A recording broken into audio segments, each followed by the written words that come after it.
He can barely keep his eyes open.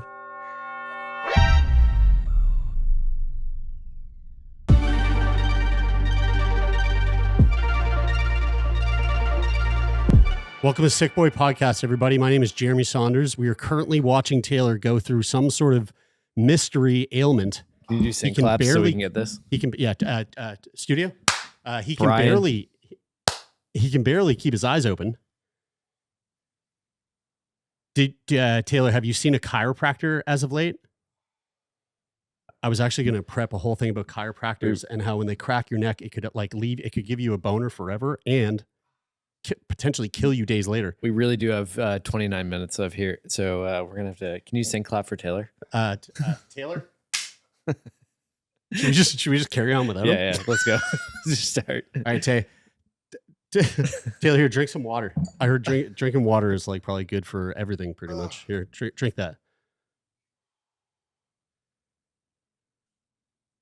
This is really good content. Guys, he's fucked. Taylor's fucked up. I think it was a cramp. A cramp? I think it was a cramp. Like a menstrual cramp in your neck? Like a cramp of muscular cramp. Wow. In my neck. Crazy. Man, he even can take a neck cramp and just like dial it up to 1,000, can't he? Yeah. Man, guys. Wow. There's a profound ability to fucking- make it seem really bad. Like I sat down, I was like, you guys ready to record? And Taylor just goes, and I was like, oh my God, what's wrong, Taylor? Use your language, speak to me. And he goes, it's a cramp. Dude, my Dude, neck you can't even move. Dude, I think really cramp fucked. is not giving the intensity. I don't think it does it justice. Oh, dude, I had for the first time ever. Spasm. For the first time ever, I had have you guys ever had a nighttime? I got bad buddies wrapped around me. I feel it. I gotta get out of this stuff. I got a bad back. I feel it. I got a bad bite. Have you guys ever had a nighttime cramp? A calf Like cramp in your at leg? night? Yeah. Like so intensely that it felt like your leg was being sawed off? Yes. Yeah. Do you know how to fix that right was away? that in your neck? That happened. No, it was more dull. It's more dull. And it's kind of going into my forehead. Do you know how to fix that when you get a calf cramp? I was just screaming. No, but do you know what the trick is to get rid of it? This is real. You have to sit on the side of your bed and put your foot down on the floor and press into it. I've actually never tried that. Which feels guys have both scary had this? because when your leg is cramping like that, actually I think we've all had leg cramps. the calf cramp. I have it every time I have sex. I've only ever I don't know had. why. Actually- Every time I'm banging, I'm like, I actually get it when I go surfing and like when I'm swimming on the wave and I'm trying to like kick my feet extra to get some and I've gotten like wrecked on a wave and I've been in the water like grabbing my calf. This isn't what we prepped. Okay. Just FYI, folks. Let's get into the Keep content because tuning we in, have we got some limited good amount of shit time. here. So let's. Are you good or are you going to die? You guys can go and I'm How about you pretty sit there uncomfortable. and just like try to listen? We've been doing this without And you we'll for cut. a few weeks We'll anyway. we'll use this is good comedy. We'll cut to your face every once in a while just to see how you're doing. Okay, let's talk about colonoscopies. Great. Okay. Taylor's looking like he's about to have one right now. He's having one right now. Well, actually, here, have you guys ever had a colonoscopy? I'll ask Brian. Brian, have you ever had a colonoscopy? No, but I was talking to my brother about this recently. A long story that we won't get into right now, but yes, I have not had one. I have not had one, Okay. but my identical twin brother has, so I basically have. Yeah, you have. Yeah. Taylor, have you had a colonoscopy? I have not. Well, neither have I. I might have to have one soon, actually, guys. I might have pancreatic cancer. Anyway, that's for another episode. Wow. Colonoscopies. Well, I think we all know what they are, right? It's a Yes. Camera in your butt. Yeah, it's a camera in the bum. So you can see here. This is to the right is actually what it looks like. That's the tool.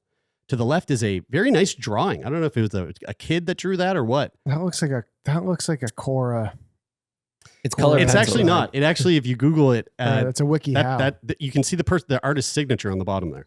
You can. It's so it was like a nice piece. I don't know, just a nice piece of art. I have to tell you this, and we've talked about this before, but I have not had a colonoscopy. But when I was a realtor, I did a lot of lateral line inspections, like sewer line inspections. Right. And Colonoscopies Those are for basically- houses. yeah, it's a house Yeah, colonoscopy. that's basically a it's the same thing. So a colonoscopy, if you aren't aware, is it's where it lets a doctor look at the lining of the entire colon and the rectum.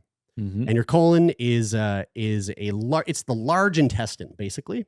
So you go up the rectum, and then you're in the large intestine, and it goes up, across, and down, and then connects to your small intestine. We've all seen the Magic School Bus. Now, colonoscopy might be done for a number of reasons, to look for causes of blood in the stool, also known as shit, abdominal pain, or changes in bowel habits, such as Also constipation or known as diarrhea. Tummy aches. Yep. Look for areas in inflammation that may show things like ulcerative colitis or Crohn's, and a bunch of other stuff. Colorectal cancer. I mean, you name it. Anything that's going on in your colon, you might get a colonoscopy for. So how it's done, we'll go through that real quick. It is done in a hospital. Perfect. Hopefully. It's done. Not all of them. Done in a hospital, a clinic, or a doctor's office. It usually takes about 30 to 45 minutes, but it can take longer. You gotta have following a liquid diet for 1 to 2 days before the test, taking laxatives, having an enema, both to completely empty the colon. I bet there's a lot of people out there with some interesting home video equipment. Yeah. That's a different podcast. You can also expect to have an IV line so that you can get some sedation. You'll be asked to lie on your side. They stick the thing in. The doctor will stick the endoscope through your asshole in case you weren't aware. So we're going in through the butt. Okay. And it goes up through the anus. Now here's the thing. Oh, and also just a fun little fact from what I've heard, once it's over, lots of farts. No way. Apparently. Because they put a bunch of the air is getting trapped in and pushed up. I don't know. And then it's got or they're blowing air out of the camera tip. I don't know. I don't know what's going on. But there's a lot of toots. If you're Christian, you can request to go through the mouth. That's taking the long road, I guess, the scenic route. So here's the thing. Why am I bringing up colonoscopies? Well, today I had a couple of stories that I wanted to cover that touch on medical malpractice. Okay. And there was a story that popped up in my newsfeed not too long ago that really shocked me. And I thought it was very fitting for this podcast. Dr. Ishwari Prasad. Okay. He is a doctor. He is a gastroenterologist from Florida. He's a Florida man. He was performing a routine colonoscopy at the ambulatory surgery center in Tampa when something went very, very wrong. Now, I have a feeling this routine surgery for him became not so routine. Yes. The patient that he was giving a colonoscopy to was not fully sedated during the procedure. And as Dr. Prasad began to insert the scope and was shoving that scope into the rectum and up, snaking around the colon, he said, "Daddy, I like." The patient started doing what Taylor did when he hurt his neck and started screaming at the top of their lungs. Daddy did not like. Now, here's the thing. Dr. Prasad did not stop. He kept pushing through the pain. Why? And here's the reason why. Here's the reason why. Dr. Prasad is an elderly gentleman. He's up there. He's 84 years old, and he was not wearing his required hearing aids. This is not real. This is real. The Florida Board of Medicine later determined that Dr. Prasad's failure to wear his hearing aids led to a serious communication breakdown between him and the surgical team, and the patient, I would say. As the patient screamed, neither Dr. Prasad nor the team effectively communicated to stop the procedure right away. What do you mean? How does that happen? Florida. Yeah, I mean, I don't know. Think about Florida. Think about it this way: you've got you've got a number of people in there. You've got the doctor doing his thing. You probably have some folks that are like hearing the screaming and waiting for the doctor to recognize, because it's obvious it's so loud. But like, you're not going to think, oh, he doesn't have his hearing aid in.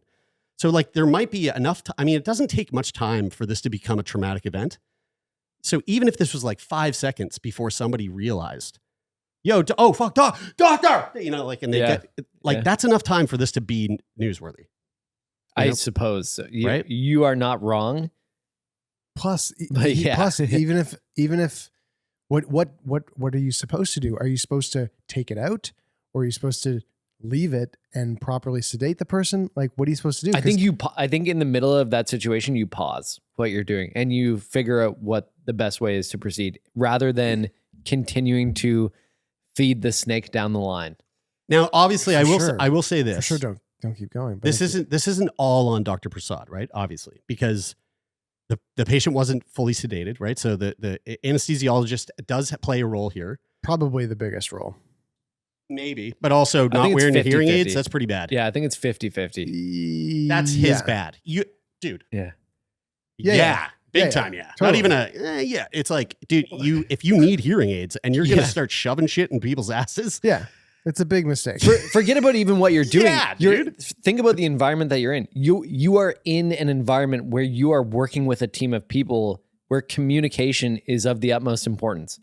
And you're not wearing your But hearing sometimes aids. you don't like those people. I like to And picture you don't him. respect them. I like to picture him like as somebody like I imagine this would be like a CTV show where there's like the doctor that it's kind of like a mix of like Baby Dude, I Driver love and CTV a shows. doctor who's doing surgery, and he can only perform surgery when he's listening to like really sick music. Isn't House something like that? Like House has some sort of weird kitschy. It's like I'm sure it's No, that's, he can always that was call- Doctor Strange. Oh, right. Yeah, right. Yeah. It's like he can only do a colonoscopy if he's inserting it through a portal. Yeah. Right. So the story It doesn't end actually there. was Doctor Strange. It keeps going. This wasn't the only issue during Dr. Prasad's procedures. During a different colonoscopy, he improperly delegated parts of the procedure to an unlicensed surgical tech, asking them to handle crucial steps like inserting the scope and manipulating medical tools, which was far outside their qualifications. Dude, I think Dr. Prasad is like, I think he's going, you know what? I wanted to retire 10 years ago, but I keep getting dragged into this fucking place. So Massive yeah. gambling debt. I'm just gonna make it real clear. I need to retire. Like a Nick Cage No one's sized listening. gambling debt. You know? but like No, I'm saying like his wife's like, no, honey, if you retire, I heard once you retire, like you just start to wither away and die. Like you got to keep doing it. And he's like, oh God damn it, honey. I can't hear anybody. Yeah. Guys, So he don't just you think- goes in and starts going, you do this. Don't you think isn't this this is like the plot for like a Grey's Anatomy episode where the doctor is just like, you know, making use of like people in the room to like help solve problems. And in Grey's Anatomy, he would be like the hero of the episode. You know, he delegated this thing to like this guy who was the only one who had the dexterity to do it. But like in reality, the situation would be that this is medical malpractice. Because he and knows that guy is like actually like a savant violinist. Yeah, right. And Exactly. He's the only one who can move his fingers this way. And so he would be the hero of the show. Yeah. But But I in mean, real look at the life, thing. Like you that really is do. illegal. In It's reality, they're like, that's you're fired. Yeah. Like actually, Well, so here's the thing. the guy He- who was shoving the endoscope down was actually a sewer inspector, and he was just really good at that. The plumber showed up. He's like, "Hey, you need something? You need me to clean out your pipes?" And he's like, Human pipes. Yeah. And the guy was like, "Oh my God, Basically the same thing.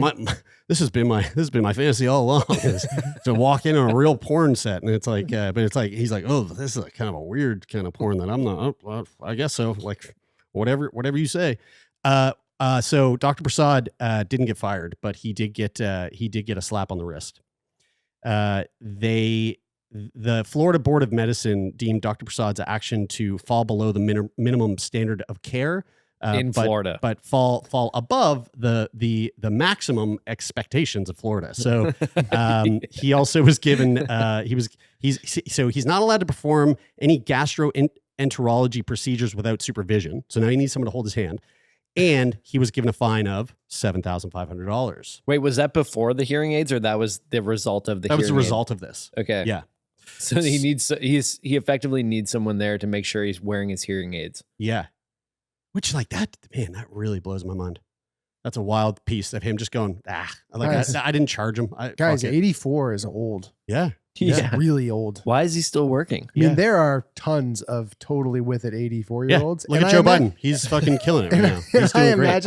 I imagine that relative to most 84-year-olds, Dr. Prasad is probably pretty with it, but he's still 84. We're not, I mean, and look, I'm not like, we're not trying to be ageist here, but He's 84. Yeah, I'm he's an 84-year-old. I'm ageist on that. He's 84. Okay, well, I didn't say that. That wasn't me. Yeah, That really. was Mr. Neck Cramps over here. People just shouldn't be working in their 80s. When you're in 84, I mean, like, Hey, whoa, guys. Jesus Christ, guys. Even if they love what I mean, they in do. a lot of cases, that's True. It depends what you do. You know, it totally depends what you do. What if you're a Qigong teacher, a Qigong teacher? Yeah, that's totally different than being a surgeon. I feel like you become that at 84 years old. I don't know. I heard 84. I heard 84 is the new 24. Anybody, minus the hearing aids. Anybody who is not keeping a seriously mega ultra close every time somebody performs a surgery eye on an 84-year-old surgeon, because they're going literally every next operation is the one that's going to go really wrong. Yeah. You're 84. Well, that's why they're keeping an eye on him now. Taylor at sickboypodcast.com. You can direct all your hate to him. Let's move on to another intense story of malpractice. This is another one that I thought was kind of fucking wild. Dr. Simon Bramhall, not 84. He was actually a highly respected British surgeon known for his work in liver transplants at the Queen Elizabeth Hospital in Birmingham. And in 2013, he went a little fucking wonky. And during 2 separate transplant surgeries, he made an unusual and unethical decision. He branded the patient. He did. No, He used really? an argon beam coagulator, a surgical device that seals blood vessels not using real. plasma to burn his initials, SB, into the livers of 2 patients. How did I know that? That's Here crazy. is actually. the argon beam coagulator doing its job on the inside of a human body. And this is what he used. So it's basically, he basically gave like a burn tattoo.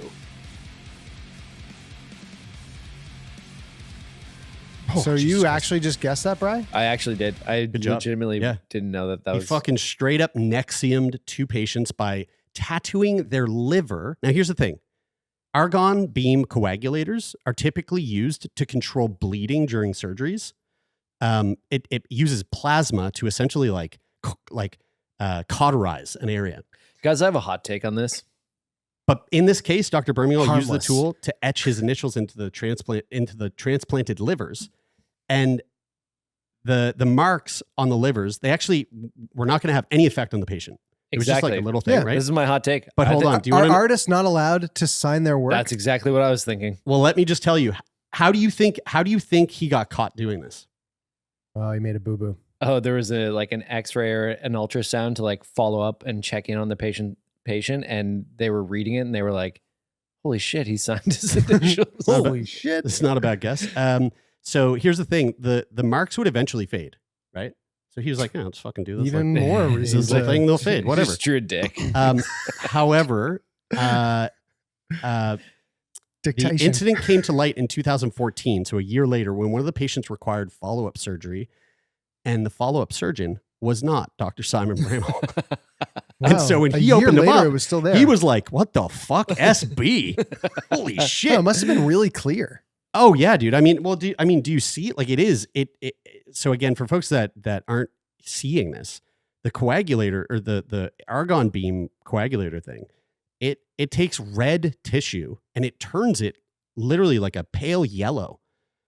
The way when you burn it in, so it's like it is a very distinct, It's very noticeable. different within the flesh of a human. Yeah. I'm still surprised because there's just so much shit going on. I feel like it's that helpful. there's not blood on it or something that just Isn't it a good thing? Right. The next surgeon comes in to check on it and they're like, "Oh fuck, I know exactly." It was totally. Bramhall did Yeah. this. Yeah, and you know what? I didn't say this. This is in not how I feel. I was in my basement yesterday. I was flicking off a switch on the electrical panel, and I looked at the ducting in my furnace, and it was like such and such thing replaced August 1977. Yeah. And it's like, oh, great, cool. I know that was the last time that thing was replaced. Yeah. So Same thing. Yeah, SB. He's like SB 13. I also Like, do to the point about the artist signing their work. I mean, surgery is an art, and there are surgeons that do very beautiful work. And I'm just saying personally, if a surgeon was so proud of their work, they wanted to put their initials on it, and it wasn't going to affect my body. Like you said, Jared, it's not like the thing that he did is not damaging the body in any way other than putting the initials there. Yeah, sure. And so if a surgeon's he's just gonna- branding the inside. If a surgeon's going to brand me Yeah. on the inside and Yeah. say hey, I'm proud of this work and sign their name to it. No fuck one's yeah, going to dude. see it unless it's another surgeon doing a surgery in the same place that's not him. SB Yeah. W U Z here. Yeah. So yeah, SB was here. yeah, dude. So, I mean, oddly, here, the weird fucking part about all this is that once the story broke, there was a significant public and professional outcry. Many saw Bramwell's actions as a gross violation of medical ethics and patient trust. Many, but not all. While the initials did not physically harm the patient, the emotional and psychological breach was undeniable. Bramwell defended his actions by claiming that branding the organs was an attempt at lighthearted humor. It was a goof.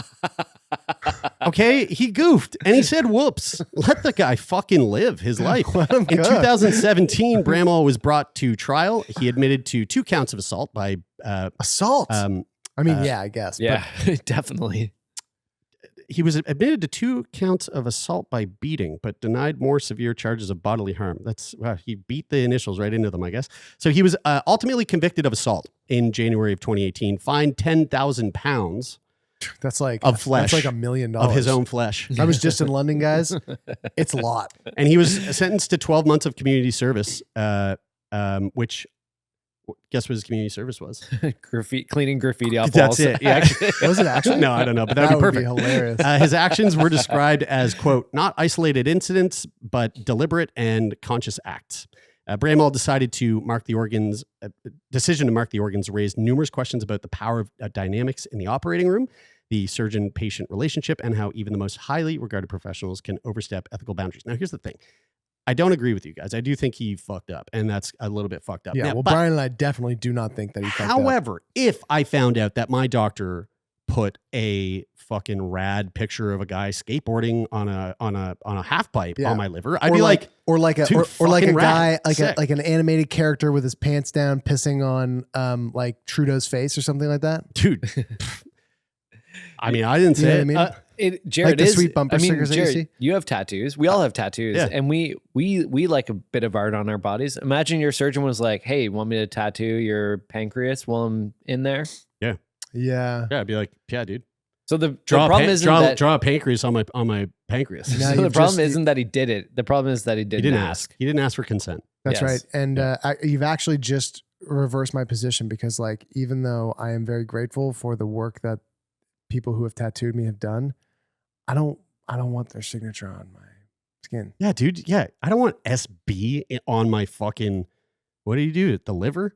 Like, give me something cool. Give me before. Here we go. Give me a Mai Tai on a beach with a sunset. Yeah, cool. Like, put that on my liver. Put just a bunch of little bottles of beer on my liver. Yeah, something funny. That's funny. Face of a That's kid. a goof. That's a good goof. Yeah, a drumstick. I mean, I was at the start of this. I was totally in the camp of the doctor who did it.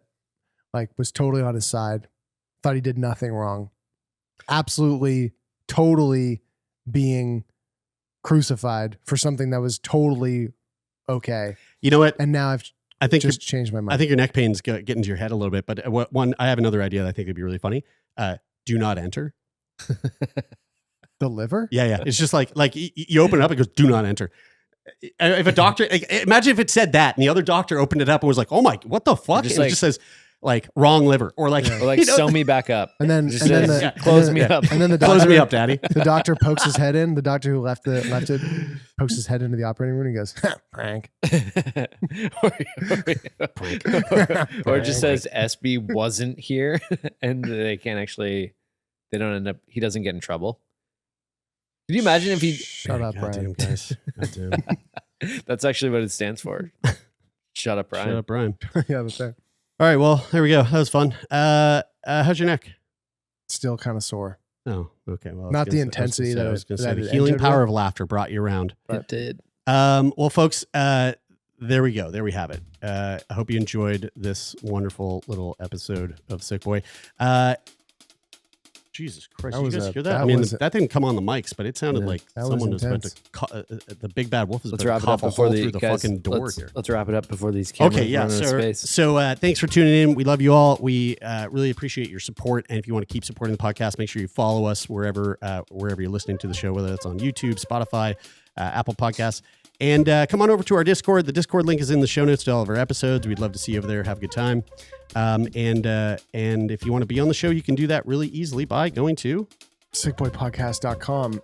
You can fill out the form and be a guest. And if you want to donate to my neck therapy, you can send me an e-transfer to my personal email. That's right. There you go. And thanks as always to the folks who helped make the show happen. A huge thank you to Jeff Lonis, our manager, and to Rich O'Coin for the theme music, and to everybody else who makes this show possible. We love you. That is it for this week. I'm Brian. I'm Taylor. And I'm Jeremy, and this is Sickboy.